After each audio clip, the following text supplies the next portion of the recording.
Primary health care services delivery প্রকল্প শুধু চিকিৎসা দেয়নি, এটি মানুষের বেঁচে থাকার সাহস জুগিয়েছে, উৎসাহ জুগিয়েছে। যখন শহরের ব্যস্ত রাস্তাগুলো ঘুমিয়ে পড়েছে, তখনও কোনো নবর মাতৃসদনের আলো জ্বলেছে। কোনো নার্স নবজাতকের কান্না শুনে হাসি মুখে বলেছে, আলহামদুলিল্লাহ, মা ও শিশু উভয়ই সুস্থ আছে।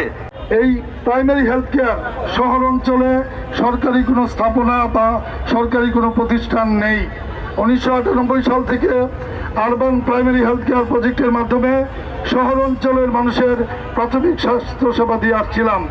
আমরা অত্যন্ত দুঃখের সাথে, বেদনার সাথে লক্ষ্য করেছি এই প্রকল্পের সাথে সম্পৃক্ত 192টি ভবন, হাজার হাজার কোটি কোটি টাকার যন্ত্রপাতি স্বাস্থ্য মন্ত্রণালয়ে স্থানান্তরিত হয়েছে। আজকে আমরা 4382 জন জনগণ আমরা মাননীয় প্রধানমন্ত্রীর সাক্ষাৎ চাই। আমরা মাননীয় প্রধানমন্ত্রীর জন্য আশীর্বাদ হতে চাই। আমরা মনে করি মাননীয় প্রধানমন্ত্রী যদি আমাদেরকে সরকারিকরণ করে, জাতীয়করণ করে, অথবা আমাদেরকে সরকারে একত্রীভূত করে, দেখা হবে তোমার আমার অন্য গানের ভুরে।